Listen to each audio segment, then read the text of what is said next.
दोस्तों, कभी अखिलेश आजम के घर तो आजम अखिलेश के घर।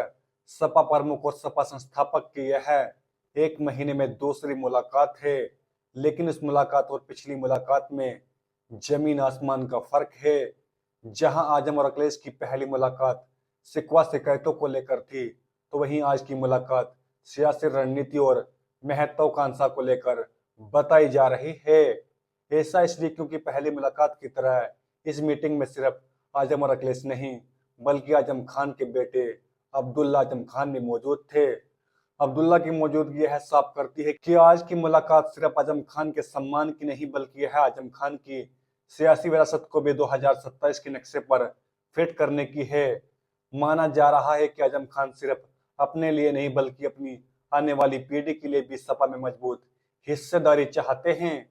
सूत्रों की माने तो इस मुलाकात में आजम खान ने बिहार चुनाव के साथ साथ उत्तर प्रदेश के पंचायत और 2027 के विधानसभा चुनाव को लेकर भी रणनीति को लेकर बात की है। इस मुलाकात के बाद सपा प्रमुख अखिलेश यादव ने भी एक्स पर एक भावुक पोस्ट किया। उन्होंने लिखा, ना जाने कितनी यादें संग ले आए जब वो हमारे घर आए। यह जो मेल मिलाप है, यही हमारी साझा विरासत है। एक तरफ अखिलेश का यह भावुक पोस्ट तो दूसरी तरफ बैठक के बाद आजम खान का बयान। आजम खान ने मीडिया से बात करते हुए जो कहा वो रणनीतिक और दर्द भरा था। आजम ने कहा, अखिलेश बिहार चुनाव में व्यस्त है। मैं अपनी दास्तान लेकर उनके पास आया था, अपना दर्द बयां किया। मुझ पर जो गुजरी वह बताने आया था। हमारे बीच क्या क्या बातें हुई यह तो मैं नहीं बता पाऊंगा। यहाँ आजम खान साफ तौर पर यह जताने की कोशिश कर रहे थे कि विक्टिम वो है, जुल्म उन पर हुआ है। जब आजम से 2027 के चुनाव पर सवाल पूछा गया तो उन्होंने साफ कहा कि 27 के चुनाव के लिए किसी रणनीति की जरूरत नहीं है। जब मैं अपना दामन जनता के सामने फैलाऊंगा तो पूरा दामन आंसुओं से भर जाएगा, यानी कि ओटों से भर जाएगा। आजम ने यह बयान देकर कहीं ना कहीं यह साफ कर दिया है कि 27 के चुनाव में अखिलेश यादव और समाजवादी पार्टी आजम के चेहरे पर जमकर प्रचार करेगी। आजम के ऊपर हुए जुल्मों को विक्टिम कार्ड की तरह खेलकर मुस्लिम समाज को अपने हिस्से में कलमबंद किया जाएगा। आजम के बयानों को अगर सियासी तराजू में तोले तो यह साफ समझ आता है कि आजम खान और सपा का यह नेरेटिव सेट करने की कोशिश करेंगे कि देखिए, आजम ने मुस्लिम समुदाय के हक के लिए आवाज उठाई, रामपुर में यूनिवर्सिटी बनाई और हमें क्या मिला? हमें मिली जेल। हमारे परिवार को प्रताड़ित किया गया। यह नैरेटिव एक साथ दो काम करेगा। पहला, यह मुस्लिम समुदाय के मन में डर और सहानुभूति दोनों एक साथ पैदा करेगा। डर कि अगर उनके समुदाय के बड़े नेता का ऐसा हासिल हो सकता है तो उनका क्या होगा। और दूसरा, यही डर आजम के प्रति सहानुभूति भी पैदा करेगा, जिससे यह उन मुस्लिम वोटरों को भी वापस सपा की झोली में लाएगा जो शायद बसपा की तरफ छिटक रहे थे। आजम ने किसी का नाम तो लिया नहीं, लेकिन जाते जाते यह जरूर बोल गए कि कुछ लोग हमें बर्बाद करना चाहते हैं। अल्लाह के वास्ते हम पर तरस खाए, हमें बर्बाद न करे। अब यह कुछ लोग कौन है? आजम खान का यह बयान एक तीर से दो शिकार करता है। पहला और सीधा निशाना तो जाहिर तौर पर सत्ताधारी दल भाजपा पर है कि भाजपा सरकार उन्हें बर्बाद करना चाहती है। और दूसरा निशाना पार्टी के भीतर कुछ नेताओं को लेकर भी हो सकता है। रामपुर के सांसद और आजम खान के बीच तल्खी जग जाहिर है। इससे में यह उन नेताओं के साथ साथ अखिलेश यादव को भी संदेश हो सकता है कि अखिलेश अपने सबसे वफादार सिपाही की बर्बादी को रोके। पार्टी सूत्रों का कहना है कि यह बातचीत संगठनात्मक मजबूती और मुस्लिम वोट बैंक की एकजुटता को लेकर थी। राजनीतिक गलियारों में इसे समाजवादी परिवार के भीतर तालमेल की कोशिश के रूप में भी देखा जा रहा है, ताकि जनता को यह लगे कि ऑल इज वेल।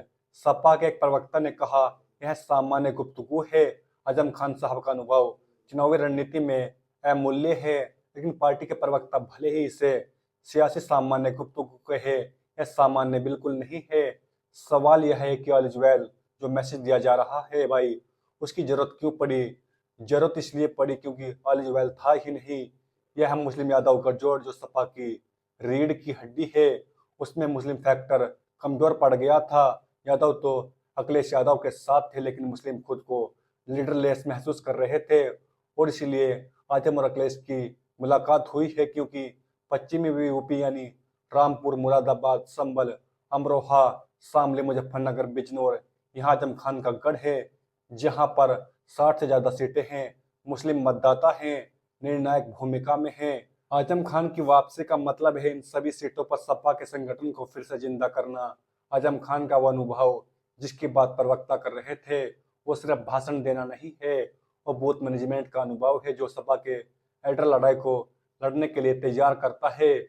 और आजम खान की इस ताकत का अगर मैं उदाहरण बताऊं तो आजम खान आज अखिलेश यादव से मुलाकात से पहले आजम खान ने कल गुरुवार को मुख्तार अंसारी के बड़े भाई और पूर्व विधायक शहीबतुल्लाह अंसारी से मुलाकात की थी। पूर्व मंत्री अभिषेक मिश्रा भी उनके साथ थे।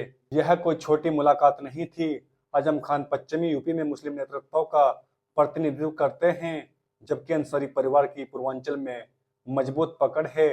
राजनीतिक विशेषज्ञों का मानना है कि इन दोनों ही ध्रुवियों का फिर से करीबाना पूर्वांचल से लेकर पश्चिमी उत्तर प्रदेश तक पार्टी को एकजुटता का संदेश देगा। मुख्तार अंसारी की मौत और आजम खान की जेल, इन दोनों घटनाओं ने सपा के एम वोट को कमजोर और भयभीत किया था।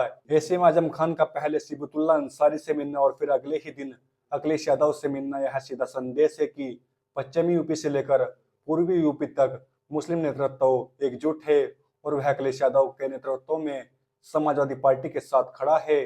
साफ है कि आजम खान ने आज अखिलेश यादव से मुलाकात सिर्फ अपना दर्द बयान नहीं किया होगा, बल्कि उन्होंने पूर्व से पश्चिम तक फैली अपनी ताकत का नक्शा भी पेश किया है।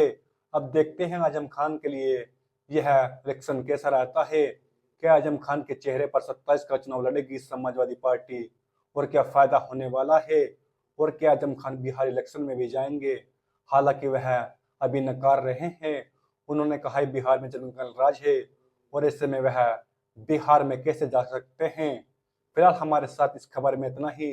आपको हमारी यह जानकारी कैसी लगी है, और अगर जानकारी अच्छी लगी है तो इस वीडियो को लाइक कर दीजिए, वीडियो को शेयर कर दीजिए और हमारे चैनल रियल सलमान त्यागी को सब्सक्राइब भी कर दीजिए।